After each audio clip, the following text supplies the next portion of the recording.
Marc de Bouvry, bonjour. Bonjour. Ce matin, tu as présenté le pour dans l'indication de la ponction lombaire pour le diagnostic de la sclérose en plaques. Comment places-tu cet examen dans quel diagnostic? Alors, je crois qu'actuellement, l'évolution des critères diagnostiques de la sclérose en plaques évolue constamment dans le sens d'aller plus vite pour le diagnostic. Donc on veut toujours aller plus vite. On fait maintenant, avec les critères 2010, on veut faire un diagnostic dès le premier épisode clinique. Il y a une IRM. Cette IRM peut poser à la fois les critères de dissémination spatiale et temporelle.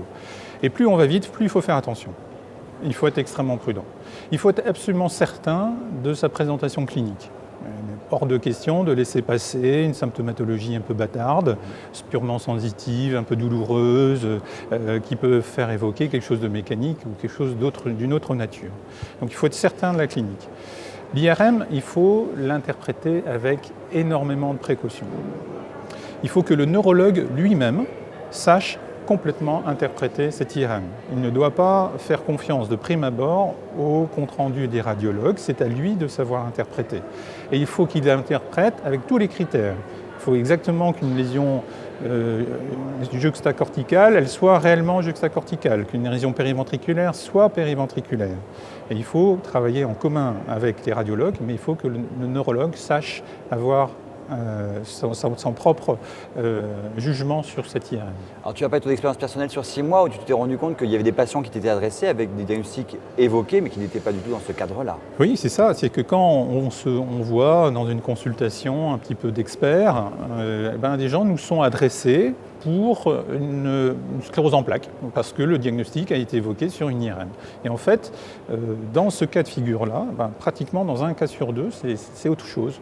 C'est probablement des pathologies d'une autre nature, soit vasculaire, soit d'une autre pathologie inflammatoire, etc. Alors, il y a aussi la valeur prédictive négative. Une patiente de 30 ans qui fait une ivrite optique avec une IRM normale, quel est l'intérêt de lui faire la ponction lombaire? Alors, dans ce cas de figure-là, c'est important parce que si la ponction lombaire est strictement normale et que l'IRM est également strictement normale, les études de cohorte nous disent que c'est probablement un risque inférieur à 15% tout au long d'une vie. Si la ponction lombaire est pathologique, là on arrive sur un risque intermédiaire, probablement autour de 50%. Donc on est dans un cas de figure très différent quand même.